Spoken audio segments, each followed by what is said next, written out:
السلام علیکم ورحمۃ اللہ وبرکاتہ۔ سامعین، آج کی اس مجلس میں ہم 11ویں پارے کا مختصر سے الفاظ میں خلاصہ بیان کرنے جا رہے ہیں۔ اس پارے میں بھی دو حصے ہیں، سورہ توبہ کا بقیہ حصہ اور سورہ یونس مکمل طور پر بیان کی گئی ہے۔ سورہ توبہ کی حصے میں 3 باتیں بیان کی گئی ہیں۔ پہلی بات منافقین کی مذمت۔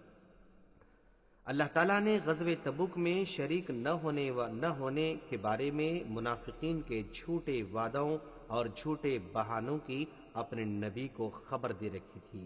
نیز منافقین نے مسلمانوں کو تنگ کرنے کے لیے مسجد زرار بنائی تھی۔ اللہ تبارک و تعالیٰ نے نبی کو اس میں کھڑا ہونے سے منع فرمایا اور نبی صلی اللہ علیہ وسلم کے حکم سے اس مسجد کو جلا دیا گیا۔ دوسری بات مؤمنین کی 9 صفات بیان کیے گئے ہیں، جیسے توبہ کرنے والے، عبادت کرنے والے، حمد کرنے والے، روزہ رکھنے والے، رکوع کرنے والے، سجدہ کرنے والے، نیک کاموں کا حکم دینے والے، بری باتوں سے منع کرنے والے، اللہ کی حدوں کی حفاظت کرنے والے۔ یہ کل 9 صفات مومنین کی بیان کی گئی ہیں۔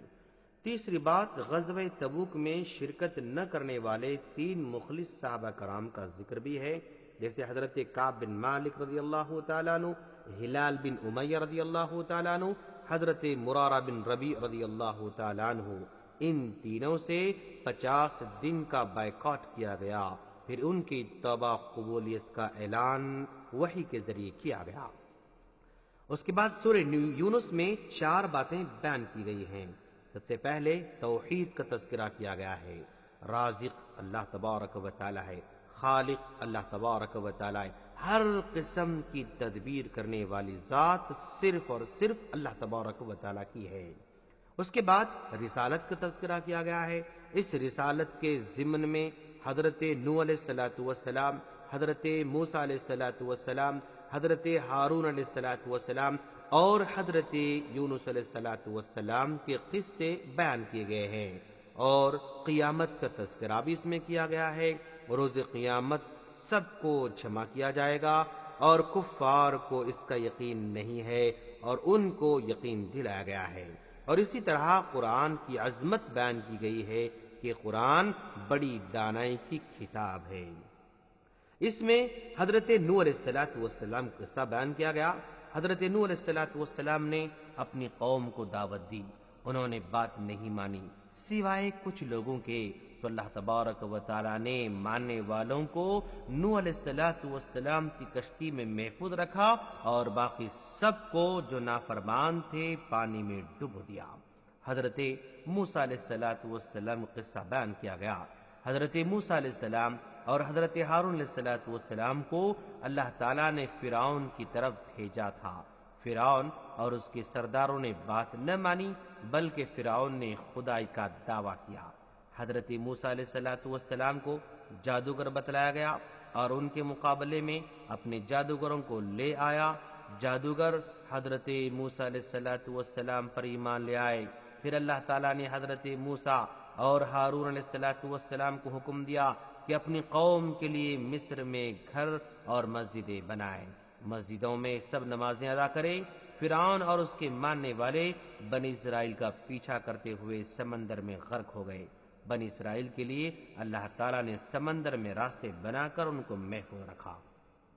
حضرت یونس علیہ السلام کا قصہ بیان کیا گیا ہے، انہی کے نام پر اس سورت کا نام بھی ہے، سورہ یونس رکھا گیا۔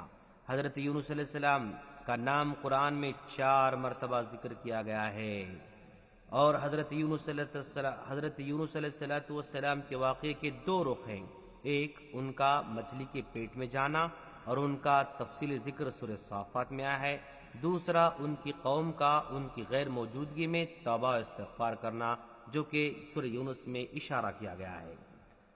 حضرت یونس علیہ السلام اپنی قوم کے ایمان سے مایوس اور اللہ کا عذاب آنے کو یقینی دیکھ کر نینوا کی سرزمین چھوڑ کر چلے گئے۔ آگے جانے کے لیے جب وہ کشتی میں سوار ہوئے تو سمندر میں طغیان کی وجہ سے کشتی ڈوبنے لگی۔ حضرت یونس علیہ السلام نے سمندر میں چھلانگ لگا دی ایک بڑی مچھلی نے انہیں نگل لیا۔ اللہ نے انہیں مچھلی کے پیٹ میں بھی بالکل صحیح اور سالم زندہ رکھا۔ چند روز بعد مچھلی نے انہیں ساحل پر اگل دیا۔ ادھر یہ ہوا کہ ان کی قوم کے مرد اور عورتیں، بچے اور بڑے سب صحرا میں نکل گئے اور انہوں نے آہ وزاری اور توبہ و استغفار شروع کر دیا، سچے دل سے ایمان قبول کر لیا، جس کی وجہ سے اللہ کا عذاب ان سے ہٹا دیا گیا۔ تو یہ ساری باتیں اس پارے کے اندر ذکر کی گئی ہیں۔ ہم اللہ سے دعا کرتے ہیں کہ باری تعالیٰ تو ہم تمام کو قرآن سمجھ کر اس پر عمل کی توفیق عطا فرما۔ آمین۔ السلام علیکم ورحمۃ اللہ وبرکاتہ۔